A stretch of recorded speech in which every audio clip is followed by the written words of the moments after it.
Fans are pissed that Barbie was apparently snubbed at the Oscars. We're going to talk about that today and a lot more here on Speechless.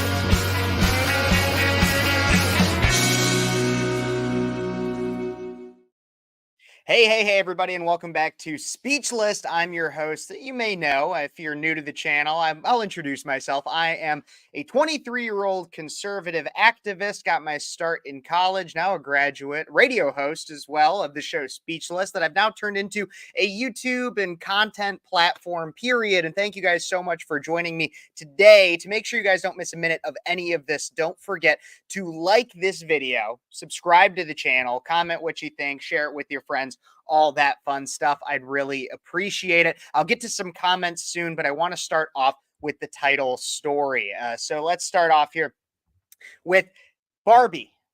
Barbie, it's the movie that captivated the world, especially last summer. It competed with the cinematic masterpiece Oppenheimer, and I realized this movie that was hailed as a feminist perfection, I never even talked about it on this show directly once, which seems like a surprise for me. And to be honest, I didn't even watch it for quite a while. I waited until probably about mid-October when it came out over the summer. And so I figured now is a better time than ever to discuss this movie. But what a better way to discuss it than by talking about its current controversy. Fans of Barbie are outraged that the movie was, quote, snubbed. And why do I put it in quotes? I'll talk about that. But it was snubbed in this year's Oscar nominations. Out of the Associated Press, Barbie was one of the biggest hits of 2023, the highest grossing movie ever directed by a woman, and a bona fide cultural sensation that turned movie theaters pink and left a still going trail of think pieces in the wake of Greta Gerwig's feminist Fantasia. But while Barbie received 8 Academy Awards, again, 8 Academy Award nominations on Tuesday, including Best Picture, it was easily bested by its unlikely double feature partner at the box office, Oppenheimer. And when the Academy Awards passed over Gerwig for Best Director and Margot Robbie for Best Actress, many saw some of the same patriarchy parodied in Barbie at work. Seriously, people are unhappy that Barbie didn't receive enough Academy Award nominations. People claim that it was snubbed and that it deserved as many, if not more, than Oppenheimer. Now, if you've never seen the movie Barbie, you might not understand why this is comical. But if you've never seen the movie Barbie, you probably yourself already find it comical. Why is this? Well, Barbie itself is not a particularly deep movie. It's relatively shallow. And I'll do a full review at some point during this, but I want to be clear. Oppenheimer is a long, drawn, thought-out movie about one of the most influential turning points in not only American, but world history, in the idea of war and man versus man, fighting, conflict. As Barbie is a honestly more overcomplicated analysis of a children's toy. That's really what it is. But even Hillary Clinton had something to say, and I thought this was really funny. So everybody, let's take a look real quick. It was just in a post to Instagram and a few other social medias. Let's take a look at what Hillary Clinton actually had to say here. She says, Greta and Margot. I'll make it a little bit bigger for everybody. I don't know if it'll show up for you all like this. Here we go. Greta and Margot. While it can sting to win the box office but not take home the gold, your millions of fans love you. You're both so much more than enough. Hashtag Hillary Barbie. This is what Hillary Clinton had to say in response to people saying that that Margot got snubbed and Greta Gerwig. Well, here's the thing is it's really ironic and funny because this is Hillary Clinton is obviously still butthurt about 2016. And that's what this is really saying is Hillary Clinton is saying, while it can sting to win the box office, but not take home the gold, kind of like, while it can sting to win the polls, but not win the presidency, the millions of people that still voted for you loved you. This is just her projecting onto a current state of affairs of something that happened almost a decade ago. Notable and funny, I must say, but not really the most important part of this story. Feminists overall are outraged that Ryan Gosling got a nomination for his portrayal of Ken, but Margot Robbie did not get nominated for Barbie. Now, there's a lot to break down with this. But let's first discuss everything Barbie was nominated for. Everything Barbie, the movie, was nominated for. Barbie the movie was nominated for Best Picture, Best Adapted Screenplay, Best Original Song, Best Costume Design, Best Production Design, Best Supporting Actor, and Best Supporting Actress. And yet you'll still have people go all over social media and say that this movie was snubbed. I'm sorry, but 8 nominations? If anything, that's more than it deserved. Barbie did not get snubbed.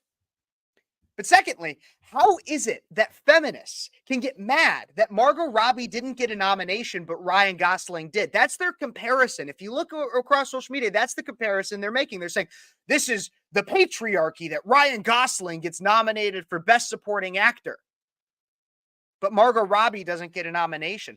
Gosling, like I said, was nominated for Best Supporting Actor, while Margot Robbie was competing for Best Actress.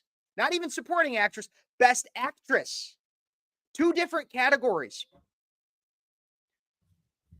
2 different genders, which it's ironic to me that Hollywood is still recognizing that you have actors and actresses, and they're not going all in on saying that you have to be one or that you can be somewhere in the middle.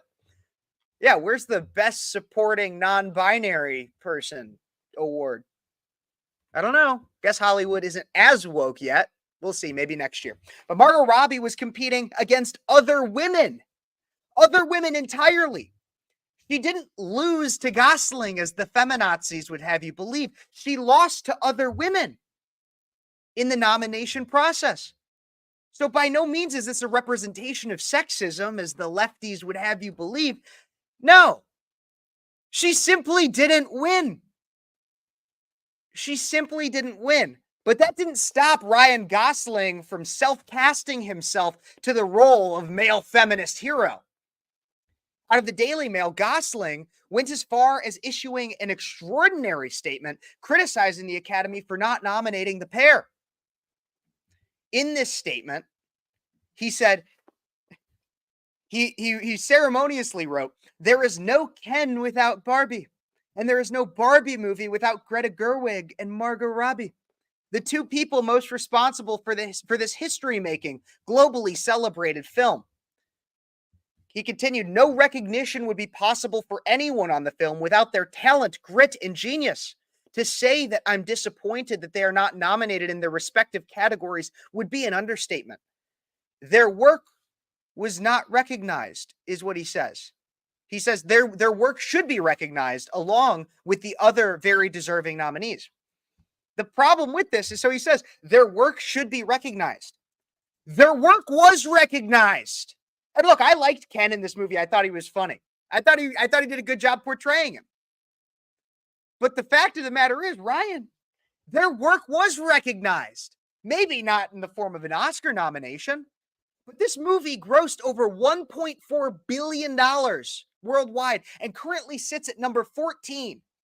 Number 14 in highest grossing movies of all time.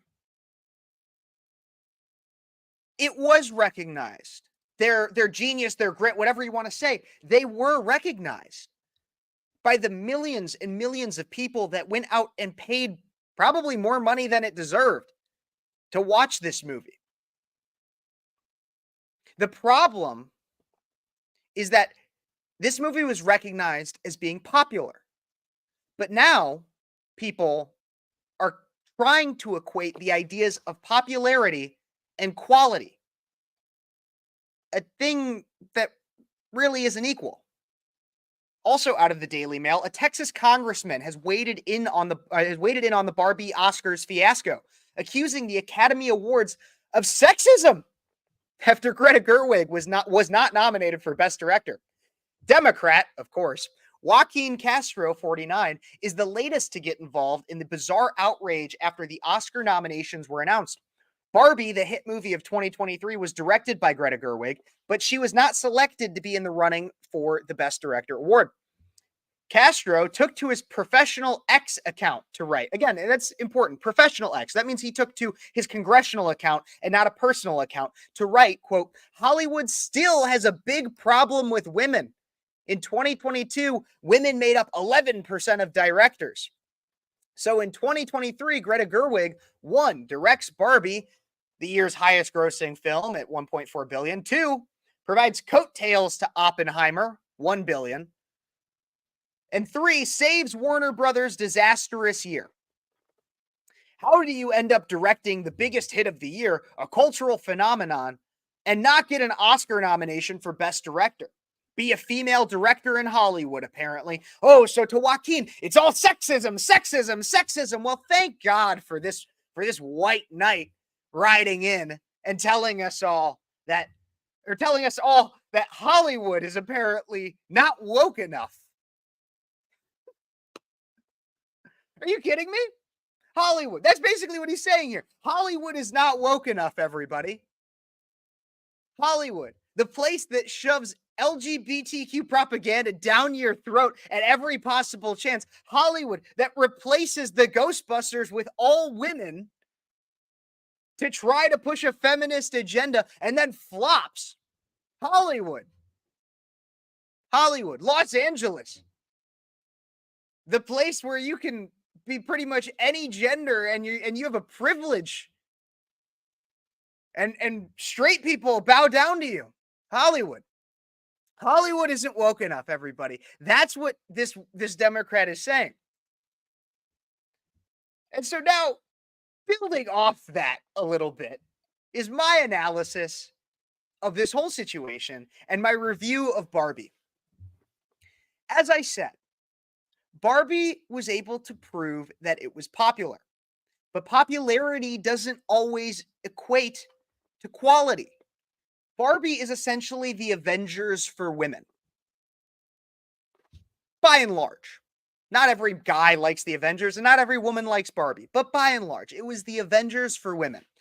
It was a relatively shallow story, but had an entertaining plot that caters to its target base and requires very little thought. It's worth a watch once and gives brief excitement here and there, an occasional laugh. I will say it does deserve, much like the Avengers might deserve awards for graphics or something like that, Barbie might deserve nominations for set design and costume design. And maybe best original song. Maybe. I'm Just Ken was pretty catchy. But other than that, the acting was stale. The actors and actresses performed exactly as you would expect. They overacted and acted dumb because that's what Barbies and Ken essentially are. Caricatures. And that's what the actors did. They delivered their lines. There was nothing notable, dramatic, or particularly difficult about their performances. They didn't go through a crap ton of preparation. They didn't have to learn a significant level of history and understand the complexities of geopolitical warfare like Oppenheimer. No. As a film itself, Barbie is relatively forgettable. If you take it as for just the film, not everything that surrounded it, not all that it made. As a film itself, it's relatively forgettable.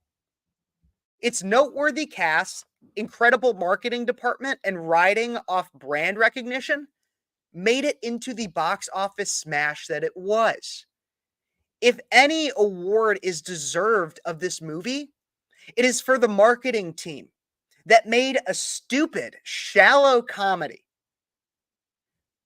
that is worth a watch about an iconic doll into a billion-dollar movie and onto the list of top 20 films that of highest grossing. That's who deserves the award, is the marketing department. But as I said earlier, popularity does not equate to quality itself. To believe otherwise is known as the bandwagon logical fallacy. Vincent van Gogh died penniless and unpopular. But now his artwork is considered some of the best of all time.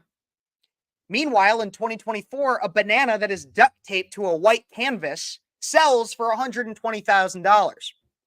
Just because a lot of people like something or a lot of people don't like something doesn't determine its quality. Something that people might not notice, a video on YouTube that might only have 50 views, doesn't mean that that video is bad. It could. But it could also just mean that it doesn't fit within the algorithm for a lot of people to see it. Vincent van Gogh, just as much as a video with millions of views, might not be very good, might not be of high quality. And when it comes to Barbie, that is what these politicians fail to recognize. But honestly, who can blame them? They got elected by a popular vote. And look what they do in Washington. Look what they do in Washington. They got elected by popularity, but would you call them quality? No. What did they do in Washington? They focus on Oscar nominations, Zyn nicotine pouches, and the balance of your Venmo, rather than focusing on the crisis at the border, the impending recession, record high overdoses, World War III, and more. Legislators have a certain level of popularity that's proven by their election that feeds their ego and pushes them to believe that they are good at what they do. But a lot of times they're not. So they apply these same standards to other things. Barbie made a lot of money. A lot of people seem to like it. So it must be a good movie. Wrong. That is logically fallacious. Now, compare Barbie to its counterpart this year, the cinematic masterpiece that is Oppenheimer. If you've seen both movies, you would obviously see a difference in the depth, dramatic acting, and artistic effect that Oppenheimer has and Barbie does not. Now, for another comparison, to conclude, let's look at Sound of Freedom, a movie I did talk about on this show multiple times, and a movie I hope all of you have seen. The Sound of Freedom is a biographical drama that surprised everyone with its success. While an entertaining and informative movie, the other aspects that usually make up a quality Oscar-worthy movie simply weren't really there. Didn't have necessarily phenomenal acting, some decent acting, but not amazing. Its sets were pretty natural or expected, nothing really experimental or out there. It told the story. It did what it set out to do. But it wasn't necessarily an Oscar-winning film. But it had significant impact. Along with that, it was a top 10 grossing movie of 2023 and has a 99% audience score on Rotten Tomatoes. It's popular. It was a popular movie. But that doesn't necessarily equate to quality, or at least meeting the criteria of which are expected.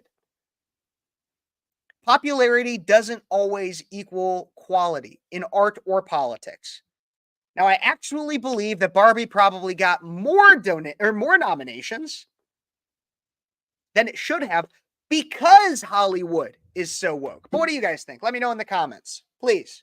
And if you're just tuning in, don't forget to make sure you like the video, subscribe to the channel if you haven't already. Ring that notification bell, hit it to all, comment what you think, share it with your friends, and let's get to some of these comments here. As you guys aren't blowing up the comment section as much, let's get it going. Let's get it going. Do I get a cookie for being forced? Nope. But some person said a really mean thing after that. Jim, it's great to see you. It's great to see you. Thank you. She's got a lot of butt to be hurt. For Hillary, I bet. That's funny. Oh, that's funny. This is a green bottle. And so it blends right in. I like that. It's ominous. Don't read yours. I don't know which one I'm not supposed to read. The whole plot was explained in the last 5 minutes with the creator. Yeah, pretty much. Yeah. The last movie I went to was Cocoon. Wilford Brimley was stunning. About a large popcorn. Fun times. All right. Keep the comments coming, guys. I got more to talk about here, but I'd like to be talking to you guys and make sure. Okay, here's the other thing. Let's go check real quick. Before I started this live stream, I was at 1498 subscribers. Now, a few things. First off, thank you guys so much for helping me get to where I am so far. Like, I would not be here. I would not still be doing this. If a month after I had like 0 subscribers still of me starting this back in like March, if after that I still had like nobody, I wouldn't be doing this right now. I wouldn't. But it's continued to grow, and that means you guys must see something in me, and you guys must like what I say, or at least, or maybe you hate what you say, and you just get off on being angry. I do sometimes, but I digress. Thank you is what I mean.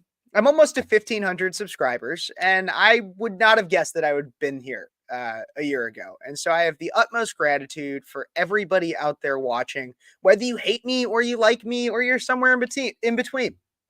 I appreciate it. Thank you. Thank you. I really appreciate you.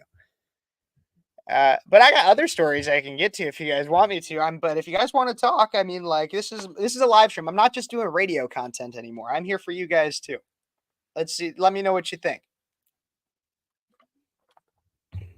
Demon Girl said it's because of Florence Pugh's boobs when it comes to Oppenheimer. Got to admit, not very impressed with that set, but it's just my personal opinion. I've seen better, I guess. That's funny. No, but Oppenheimer was a phenomenal movie. I mean, their usage of light and sound and lack thereof, and really breaking down the meaning of times in which it was black and white versus when it was in color. Very deep movie and required a lot of thought, but I like movies like that. So that's my kind of thing. I mean, I like turning my brain off for some movies, but I liked it. I liked Oppenheimer. I thought it was a very, very good and well-made movie. So also, I didn't point this out, but when I brought up earlier Hillary Clinton's thing, I do have a new Instagram. If you guys are on Instagram, go follow. I'm making one specifically for content where I'm sharing some of my shorts, but also some things that I'm not posting to YouTube. And so you can check out Speechless with just Speechless Kev at Speechless Kev. Go follow it. I'd appreciate it. And I'm doing a lot of work with that Breakaway USA that I brought on Gentry last week. I'm doing a lot of work with them. So I'd really appreciate it if you guys went and checked that stuff out and gave me a follow on Instagram there, and maybe some other people as well.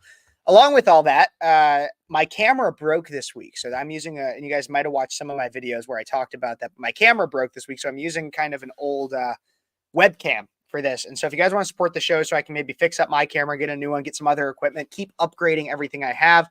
If you think that the show is slow or that I lag at all, it's actually because of my computer. I need to get something with a faster processor to handle everything that I'm doing. And so if you guys have any inclination to help out and support this show, I can tell you it will not go unnoticed and will be heavily appreciated. If you wouldn't mind considering donating through those two platforms right there, Venmo or Cash App, or you could always send a super chat. You could become a member to the channel, stuff like that. Or I even believe if you want to get something else out of it that's physical, you can visit unitedmerch.com, use code Speechless at checkout for 20% off, as well as it will also, I believe I get a small portion of the purchase as well. That will, again, go towards my equipment and everything like that. So if you feel so inclined, I'd appreciate it. Do go watch Oppenheimer, Jim, and I highly recommend it. Christopher Nolan, who is the director, also directed the 3 Batman movies, Batman Begins, Dark Knight, Dark Knight Rises. Phenomenal director. Inception director as well. He's really good at what he does. Honestly, a billion times better than Greta Gerwig, and very much deserves to beat her ass in every possible way. He does a great job with that movie, and he just does a great job, period. That's another thing I didn't even talk about when it comes to Barbie. and I know I'm kind of circling back to what I said I was moving on from, but Barbie is one thing I'll say. A lot of people hailed it and said it was this feminist crap and everything, and there was some feminist undertones with it, but I think at times it actually countered, and I think this is unintentional. I think the Greta Gerwig's intention was to make this a deeply feminist movie, but there was times in which it almost counteracted the entire idea of feminism in the first place. An example of that would be, there's a point in the movie, and so I'll put on a spoiler alert right now. I'll put it even on the screen. Spoiler alert. If you haven't seen it yet, you can turn me off, and when I'm done, I'll take off the spoiler alert thing. But spoiler alert. There's a point in the movie near the end when all the Kens get all the Barbies, and basically, so before all of this, all the Barbies were like in leadership positions, and all the Kens were subservient to the Barbies. It was a matriarchy essentially in Barbie land. And then Barbie leaves, Ken comes back from the real world, and he's like, oh man, men can actually be like the leaders. And so all the Kens basically make it so that all the Barbies are subservient to them in some way. It's a patriarchy at that point. And the Barbies actually like it. So the Margot Robbie Barbie, the main one, she comes back, and she is like, man, why do you guys like this? Like, what the heck? We don't have our matriarchy anymore. And the president Barbie was like, I love just serving them drinks and like being basically like a 1950s housewife to them. I love it. It's amazing. All of them actually liked serving the Kens. So much so that in the movie, the Barbies have to, or the main Barbie has to like retell all the other Barbies, no, you actually hate this. You actually hate this. You don't actually like this. Which, if anything, is an anti-feminist viewpoint, because it pushes this idea that the only reason any woman is trying to do things that are traditionally masculine is because society and feminism has brainwashed them to do so, and that the natural state is opposite of the feminist narrative. So, while I think that it definitely was intended to be a feminist movie, there was instances in which it wasn't as feminist as they would like to believe. I'm getting comments from somebody named Joan on Facebook. Can I tell you something? Oh, you're more than welcome to, Joan. You're more than welcome to tell me anything if you would like. Sure, go for it. I'll check the comments. But that's my take. That's why I think that Barbie is not as feminist as some would believe. Joan, I don't know you, but it's great to have you commenting and stuff. I'm gonna go check out the Rumble before I get into the next story, see if I have any comments on Rumble. They don't show up in my feed in the same way. So I just want to go check to see if I'm maybe missing anything. Also, if you guys have anything for me to look at or like maybe react to, I could even react to it today. Send it to me there, speechlesskp@gmail.com.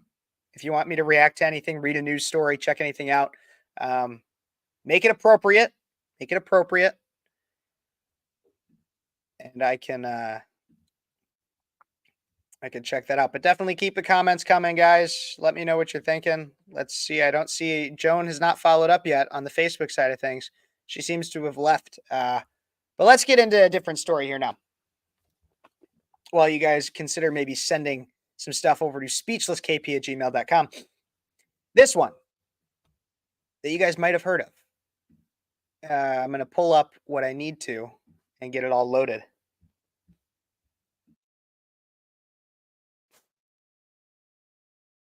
We'll start. So you guys might have heard of this story. There's a new name in rap. No, it's not Nicki Minaj. It's not Tom McDonald.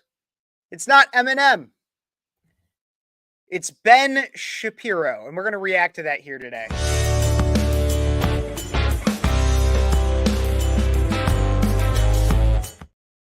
So yes, I want to use some of these when I can. And if you're just tuning in, don't forget to like, subscribe, share, and comment, all that fun stuff. But no, Ben Shapiro was briefly the world's #1 rapper on at least iTunes. And so we're gonna talk a little bit, or we're gonna react to the new music video, Facts.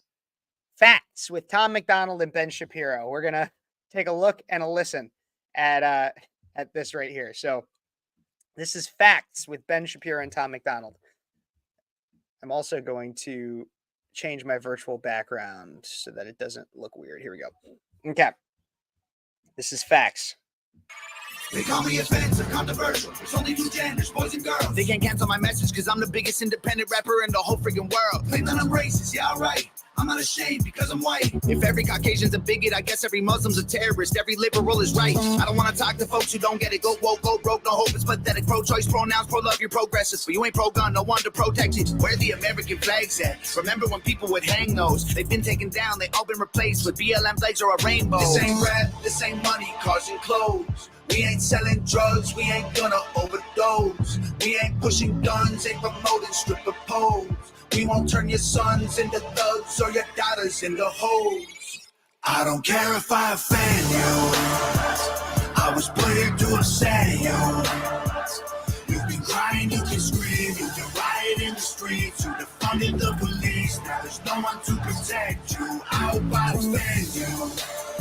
I ask myself what would Ben do? Let's just keep it real, facts. Don't care how you feel, man. If you want my pronouns, I'm the man who don't respect. Okay, so before we get to this next part, I have to pause. Because up next is when Ben Shapiro starts rapping. But I want to go through, I have the lyrics in front of me here too for some of Tom MacDonald is a very interesting guy. I'll admit, going through this right now, rap is not really my genre. There's some here and there. I'm kind of picky on it. Like this song kind of points out, a lot of rap is like, so he talks about some of the lyrics in here. Goes, this ain't rap, this ain't money, cars and clothes. We ain't selling drugs. We ain't gonna overdose. We ain't pushing guns, ain't promoting stripper poles. We won't turn your sons into thugs or your daughters into hoes. That's some lines from this song that Tom MacDonald says. Now, it's still, in terms of beat and cadence, it is a rap song, which just really isn't my thing, period. I do find this song generally entertaining, but I also do like the fact that it's not about all those things. And that's one of the things that turned me off from rap in general, is that so many are about a vanity-based lifestyle, and honestly degrading just human decency in general, and just the human experience to drugs, money, hoes, and illegal guns. I have no problem with guns and singing or rapping about them, but usually it's in an illegal way. So that's my problem with most of rap. This song, however, counters a lot of that narrative and counters, honestly, just the liberal narratives in general, talking about there are only 2 genders, boys and girls. They can't cancel my message because I'm the biggest independent rapper in the whole freaking world. I'm not ashamed because I'm white. If every Caucasian's a bigot, I guess every Muslim's a terrorist. Now that's an important line there, because it just goes to the fallacy of overgeneralization that tends to happen, especially in the liberal mindset. There are conservatives that do it too, but so much of the liberal mindset overgeneralizes people based on their identity, which is ironic because that's exactly what they say to not do about everybody else. I also love this this line right here. It's pro-choice, pronouns, pro-love. You're progressives, but you ain't pro-gun. No one to protect it. Just a lot of the pros there. I just think it's very fascinating. Where are the American flags at? Remember when people would hang those? They've been taken down and they've been replaced with BLM flags or a rainbow. Great commentary on the current state of society. Really fascinated by it. But now the part I'm sure you guys have all been waiting for, one of my favorite parts, when Ben Shapiro comes in and raps And I'm almost convinced that this is like a little bit of AI or something, but take a look and listen. Let's look at the stats. I've got the facts. My money like Lizzo, my pockets are fat. Homie, I'm epic. Don't be a wap. Dog, it's a yarmulke. Homie, no cap. Look at the graphs. Look at my charts. You're blowing money on strippers and cars. You go into prison. I'm on television. Dogs, no one knows who you are. Keep hating on me on the internet. My comment section all woke Karens. And I make racks off compound interest. Y'all live with your parents. Nikki, take some notes. I just did this for fun. All my people, download this. Let's get a billboard #1. This ain't rap, this ain't money, cars and clothes. We ain't selling drugs, we ain't gonna overdose. We ain't pushing guns, ain't promoting stripper poles. We won't turn your sons into thugs or your daughters into hoes. I don't care if I offend you. I was put here to upset you. You can cry and you can scream, you can riot in the streets. You defunded the police, now there's no one to protect you. I hope I offend you. I ask myself what would Ben do? Let's just keep it real, facts. Don't care how you feel, man. If you want my pronouns, I'm the man who don't respect you. I know he goes into more, but I got to comment a little bit. And here's something. So Ben Shapiro always does these things on his show. He goes like, things I love and things I hate. Things I love, Ben Shapiro rapping, period. I love it. I think it's hilarious. Not like I think like it would be something he should get a career into or anything, but like as a feature on a song, I love it. I think it's hilarious and honestly speaks to something that since Ben Shapiro kind of first came on the scene as a commentator when I was like 15, everybody's always said that he speaks very, very fast, almost like he's rapping. That's been something I've heard for like my entire life. And so for this kind of running joke to come to fruition with him actually being featured on a rap song, I really like that. And I think it's funny. A lot of people are like, oh, this almost sounds like AI. I guarantee you they did work with like speed, pattern, and everything like that. Because this isn't necessarily Ben Shapiro's like his number one thing. He doesn't go out and rap all the time. One thing I do want to, but things I hate, because that was things I love. Things I hate, I hate how Tom McDonald looks. I gotta be honest. I mean, the weird dreads and all the face tattoos and the piercings. He's a conservative rapper, and I like a lot of his messages, but he is also still a rapper, and I just find that kind of dirty look. I think it looks dirty. I think he looks gross, and that in and of itself is kind of non-conservative. But that's being nitpicky, I guess. Some people would maybe call me nitpicky for that, but I just don't like that. Let's go. I want to go into a little bit of what Ben said because he had some great lines in there. Near the beginning, he goes, "My money like Lizzo, my pockets are fat." Homie, I'm epic. Don't be a wap. It's amazing. Like that's just solid right there. Dog, it's a yarmulke. Homie, no cap. Great lines, spitting fire. Look at the graphs. Look at my charts. You're blowing money on strippers and cars. You're going to prison. I'm television. Dog, no one knows who you are. Keep hating on me on the internet. My comments section all woke Karens.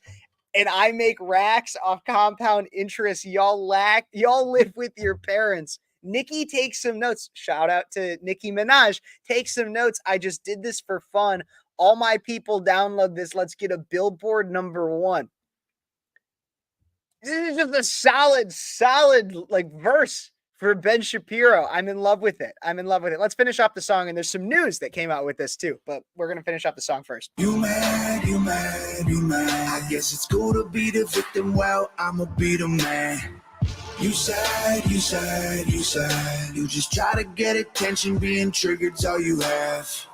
You mad. You blame everybody else for every problem that you can. You sad.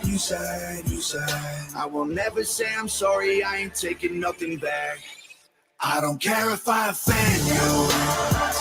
I was put here to upset you. You can cry and you can scream. You can riot in the streets. You defunded the police. Now there's no one to protect you. I hope I offend you. I ask myself what would Ben do? Let's just keep it real, facts. Don't care how you feel, man. If you want my pronouns, I'm the man who don't respect you. All right. Got to admit, pretty damn good song. And so here's my overall review. of that song. Fascinating and definitely a little bit of fascinating and good. Also a little bit of clickbait. Like I actually do think it's a good song, but it was to an extent, it was obviously made to do what it did, which is I would call it a success. Then it was made so that a lot of people would watch it. Some people would be like really enamored by it and love it, and then others would really hate it, and it would really fire them up and make them mad, which was exactly what it was meant to do. It was meant to try to get to number one. He literally says that in the song, which isn't a bad thing. I'm just saying, like it wasn't necessarily all for artistic integrity of making like a beautiful, amazing, and well thought out song. It was to an extent kind of shallow if you look at the lyrics of it. While some of the lyrics were very thought out and clever and witty, it was just pure. It was just purely. It was made to energize the right people and piss off the right people, if that makes sense. Let me know in the comments if you have any questions on what I mean by that. The other thing that I think about this is I actually do genuinely think it's good. And the reason why I have to specify that is because there's times where conservatives will put something out to try to counter something that the left does. They'll put out a movie, or they'll put out, like Daily Wire puts out a lot of different movies, and other people put out different comedy specials and or music and songs and stuff. And it's so obviously to try to be the opposite of what Hollywood does or what woke institutions do, that conservatives will automatically just say because it is made by a conservative that it's good, but it might not necessarily be quality. And this is one thing I thought, and I'm sorry if this hurts anybody's feelings, but I got to be honest, I didn't think Lady Ballers was that amazing of a movie. I didn't think it was bad. I thought it was funny for what it was. But I didn't think it was like this. A lot of people were practically hailing it as Oscar worthy when I thought it was good. It was a decent, funny comedy, but it wasn't nearly as good as a lot of people made it out to be. And the reason why they did so is because it was simply conservative and pushed the correct messaging. I didn't think it was that great, but this song, actually a good song. I actually believe it. I give it 4 out of 5 stars. I don't really know what that means, and this is my first time ranking anything that I've come out with. But it's like whose line it is anyway. It's a fun game, and the points don't matter. But 4 out of 5 stars in my book. Good song. And it's definitely on some of my playlists already. I really do enjoy that song. One thing I do want to point out, though, about it is that rapper Nicki Minaj, who was referenced in the song on Saturday, reacted to the Daily Wire editor emeritus Ben Shapiro landing on the top spot on iTunes for his rap song that we just listened to. This is out of the Daily Wire. Shapiro notably tagged Minaj, real name Onika Tanya Mirage Petty. I didn't know that was her real name. In a post on Friday afternoon, writing, "Hey, Nicki. It's great to join you atop the iTunes rap charts. Sorry, correction, you're a few slots lower." Kind of a little jab in there. "I just listened to it, Ben Shapiro. Not bad. Congrats on number 1, she wrote. But it def sounds like Roman's Revenge when the beat first came in. I don't know. Roman's Revenge is a song by Nicki Minaj, which I did not know. And thank God that this article pointed that out, because I would not have known that. Minaj further commented on the rap, saying, "Ben Shapiro put out a diss record. He said in his comment sections are filled with woke Karens. This song is number 1 on US iTunes," she said, adding numerous crying, laughing emojis. "What is really happening, and who is the other man rapping?" she questioned. "Is this real life?" He said, "Nicki, take some notes. Nah, ayo, nah." If it sounds like I'm saying some gibberish and you don't understand what I'm saying, it's because I'm reading Nicki Minaj tweets. Also, by the way, Nicki Minaj is 41 years old. I didn't know that, but she definitely acts like she's not 41 years old. But in all that, she was referring to McDonald's. She had obviously never heard of him before. Minaj again added more laughing and crying emojis. Fascinating song. Facts by Ben Shapiro. Nicki Minaj was beat out in the iTunes charts from it, and obviously has a lot of questions as to why that is. But this is simply what's happening right now. And I do firmly believe that there's a level of a conservative revolution, or whatever you want to call it, conservative revolution, or the pendulums are swinging back towards the conservative ideology in this country. And it might be an evolution of conservatism, and where it's different and is changed. But if you notice the cultural expectations, or the cultural, what goes viral, what people are fascinated with, what gets to number one on the charts, isn't as much woke crap anymore. Disney has had historic losses. Bud Light was suffered the biggest boycott that conservatives have ever done, and the most successful boycott that conservatives have ever done. Target also suffered from boycotts. Many other companies and brands and people are facing a level of reckoning for siding with wokeness like never before. And along with that, those who represent a more conservative ideology are being exalted to number one. And so I do think that there's a lot of hope for conservatism in this country and that level of ideology. And this is just another example of that. So everybody go check out Facts. Thank you so much for tuning in so far. Don't forget to like this video, subscribe to the channel, comment what you think, share it with your friends, all that fun stuff. I really do appreciate it. I'm noticing a few other comments in here. Jim thinks it's a banger. I'm glad you like it. It's like seeing a dog stand up and walk on its hind legs. Ben Shapiro rapping. Yeah, it is. It's like something they probably could do, but you wouldn't expect it. It's a surprise. Absolutely. It's very funny. I like it. I noticed we have some people that keep coming in and out. Not sure what you're saying, but thank you guys so much for tuning in. I do appreciate that. I'm going to go check on the Rumble again. Rumble. Here we go. See if we got any more comments. Keep the comments coming, guys. If you got anything else you want me to react to or look at, I definitely can. Coming up soon is a story I missed. I'm going to start doing this because I get busy throughout my week. I now have a day job, and so there can be stories that I miss.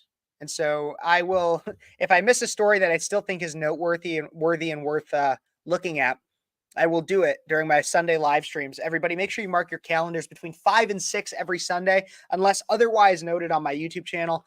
I will be doing a live stream. And so I really appreciate you guys that are currently tuning in. If you're watching later at some other time, know that I will be doing live streams starting between 5 and 6 for the most part. So always just check up on Sundays around that time, and you'll see me live here. And if you have any questions, comments, concerns, anything like that, make sure to check out speechlesskp@gmail.com. And you can send me tips, stories, anything like that. A love note, if you feel so inclined. I can't tell you it'll be reciprocated, but I'd be flattered if you're interested. If you also want to support the show in some way, other than potentially becoming a member or through a super chat, anything like that, you want to help me get better equipment, maybe a new microphone. This one's okay, but I could probably use a better one than the $25, $30 one I got off Amazon, or the webcam that I'm currently using because my camera broke. Definitely consider supporting the show through Venmo or Cash App. I'd really appreciate it. And I can promise you it'll go to making this show better. And thank you so much for that. Let's go over to my Rumble. I'm just going to double check on the comments. I don't want to let anybody on Rumble think I'm not watching them. I love you guys, and I appreciate you watching. Definitely, no matter where you are, though, check out my YouTube channel, Speechless with Kev, and that's where you can find the majority of my content. I'd very much appreciate that. Okay. One of my last story, I got two more kind of things to cover here. Here's a story I missed, and this is kind of just a reaction. We're going to look at it. Sean Strickland, who I had never really heard of. I don't really follow UFC. Do you guys follow UFC? Let me know in the comments if you follow the UFC and the fighters and everything like that.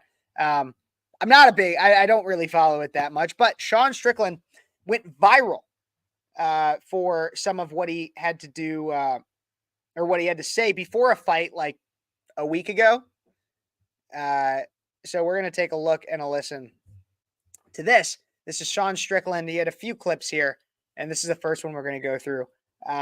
Talking to a Canadian reporter. So take a look and listen. We'll talk about this. Thanks. Sean, Neil Davidson from the Canadian Press. Welcome to Canada. Oh, congratulations! Yeah, fucking the Canadian Press, man. Were you a COVID bank account stealer too? Were you on board with that?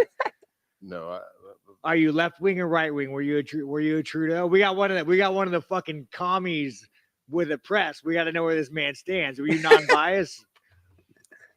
I think I lost the questions here. Oh, he thinks he'll last. Oh, we fucking know. Maybe I should just pass on this motherfucker. He's gonna go back. He's gonna go back and fucking give my bank account information to fucking Trudeau. Oh my Well, God. It's probably a good bank account. Well, it's probably a good bank account. What does that even mean? That's a really weird thing to say. Well, it's probably a good bank account. That's the first thing. So he's talking to a Canadian reporter here. And he knows that there's going to be a bias. He knows that there's going to be a bias. And so he comes out the gate swinging, just like he would if he was going and talking to, or if he was going into the ring. He knows going into that situation that there is going to be some level of conflict. And so he goes in getting the upper hand, doing what is unexpected. And even the reporter goes, I'll ask the questions here. That response in and of itself indicates a certain level of you're here to be adversarial and not just ask me a normal question about the fight I'm going to go into. Now, I love the shirt that he's wearing too, because if you look at the shirt, it's a woman in every kitchen, a gun in every hand. Sean 2024 Strickland. It's funny. And so we can even take a look. Now, here's another video that we can take a look and listen to of Sean at the same press conference talking to a different reporter. So let's take a look and listen here. In lesbian community in this city, I did want to ask you about something you wrote. I want to go back to the very beginning. Here we go. We've got a pretty supportive gay and lesbian community in this city. I did want to ask you about something you wrote a couple of years ago. You said, if I had a gay son, I would think I'd... Oh, look, another. I'm saying to you, the swamp, you guys, the swamp. You become a champion, you become a star, and Let me ask you something. Are you gay? No, are you? Let me know. Are you gay? Can I get an answer? Well, no, I'm asking. This is a part of. Are you a gay man? I'm an ally of the community. Okay. If you had a son and he was like, you had a son, he was gay, you'd be like, oh man, you don't want a grandkid? No problem with it. Oh man, well, dude, you're a weak fucking man, dude. You're part of the fucking problem. You elected Justin Trudeau. Like, you're a weak flipping man. You're a part of the problem. All right, I gotta keep going, but I had to pause because I love this response because he's not apologetic. He's not going up there and be like, man, this was like a thing I tweeted a few years ago and I actually feel bad about it. And man, like, no, he's not apologetic. He is who he is and he's authentic and it's raw. And he just calls out the reporter, you're a weak man. I love it. Let's keep going. When he sees the bank accounts, like you're just fucking pathetic. And the fact that you have no fucking backbone. And has he shut down your fucking country and seized bank accounts? You ask me some stupid shit like that, go fuck yourself. Move the fuck on, man. I feel like that doesn't really answer the question, but I did want to ask also things you said about the trans. Yeah. Didn't really answer my question. You barely even asked a question. You didn't even ask a question. Here's what this guy did. And there's more that he's going to say, but here's what this guy did. A Canadian reporter goes up and he tries to ask a gotcha. And Sean didn't let him. Sean just said, let's get your opinion on this. I've already made mine clear. What are you even asking me? He wasn't asking anything. The guy got up there and said, you made this tweet. And didn't even get to the point of what I guarantee you he was going to say, which was, do you apologize for these statements? Which isn't even really a question. That's just leading. Are you going to say I'm sorry because I think you should? That's all he's pretty much saying. Idiot. All right, let's keep listening because I got a lot to say about this one. Trans community, you said this past October when they announced the Bud Light sponsorship that you'd go so hard on Bud Light in your next fight, they'll have to accept me or denounce me when they know what and will know what they stand for. This guy's like, nah, this Canadian's not that Canadian. Are you still going to use your fight time to kind of speak on that? Here's the thing about Bud Light.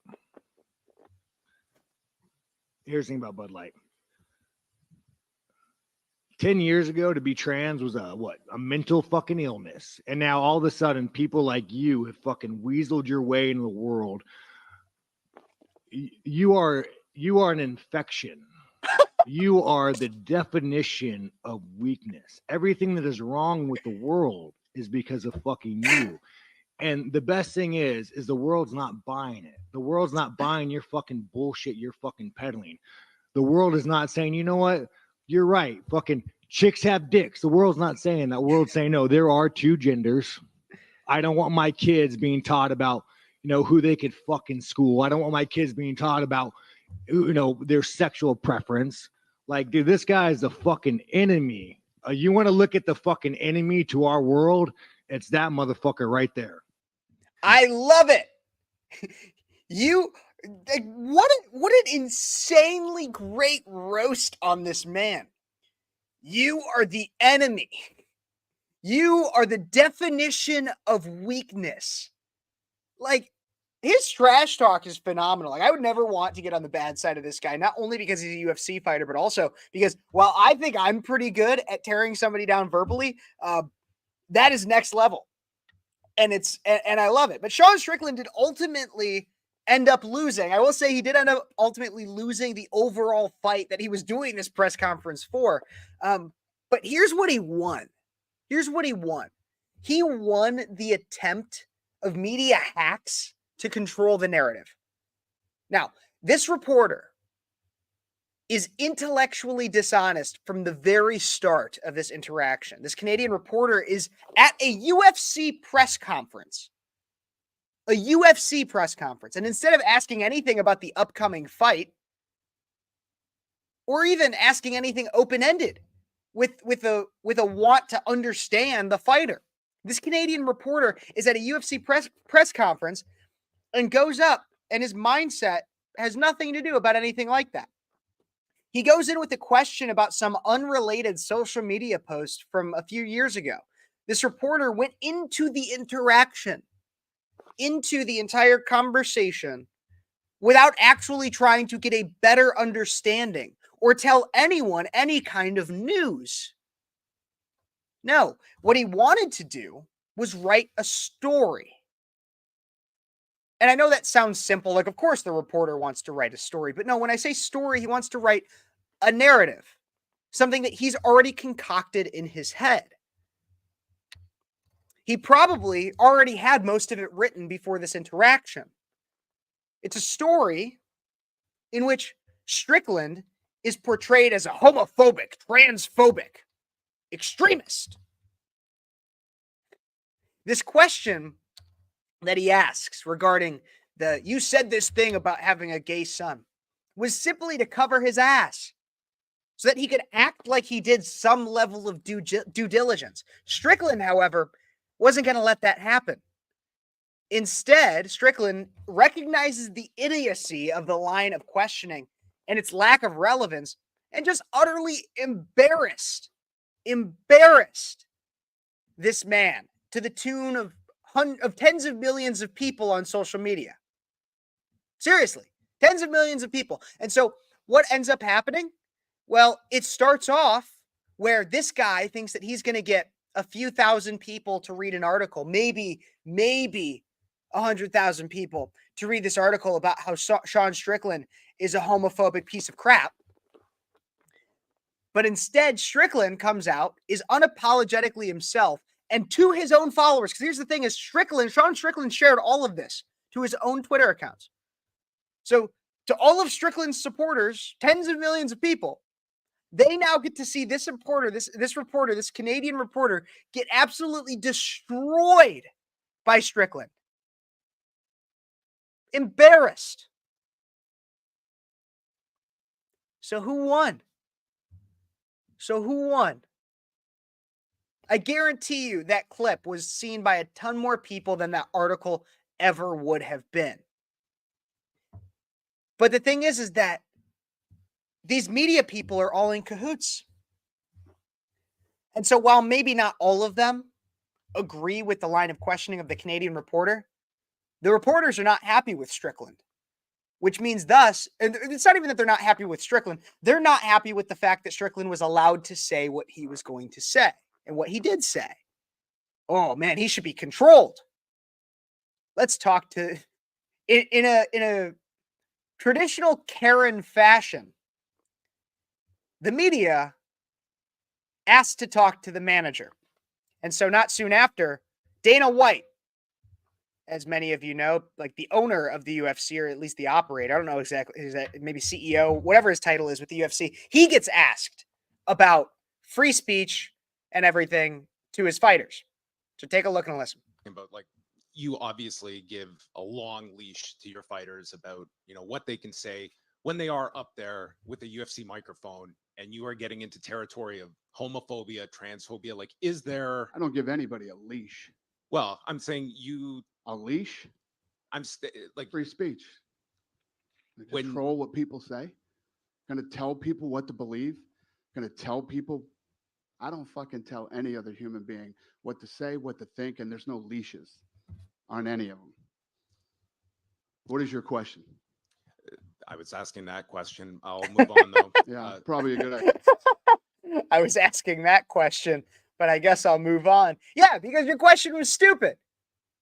The question essentially was, how do you censor your fighters? And he was like, I don't. And for you to suggest that I should is idiotic. Keep going. Yeah, that's ridiculous to say I give somebody a leash. Free speech, brother. People can say whatever they want and they can believe whatever they want. Yeah, free speech, brother. That's what he says. And so here's the real thing that's fascinating to me, right? Is so a big part of our First Amendment in this country is about the fact that we can have a free press that can be critical of our government, that can print news and real stories. And instead, our press has become basically the actor for the entirety of our government. And so what do? Instead of questioning the government nearly as much as they should, they go along with Joe Biden's escapades and his corruption tied with his son Hunter. They go along with all that, and they'll protect Hunter in terms of the laptop story. But, when there's something that goes against the progressive and leftist narrative, how are you going to censor that, Dana White? How are you going to censor Sean Strickland? And Dana, in a perfect execution, says, screw you for asking that question. It's an insult to even do that. And shuts him up quickly. And the irony of the reporter who wishes to censor lives on. However, at least in this instance, his idiocy is silenced.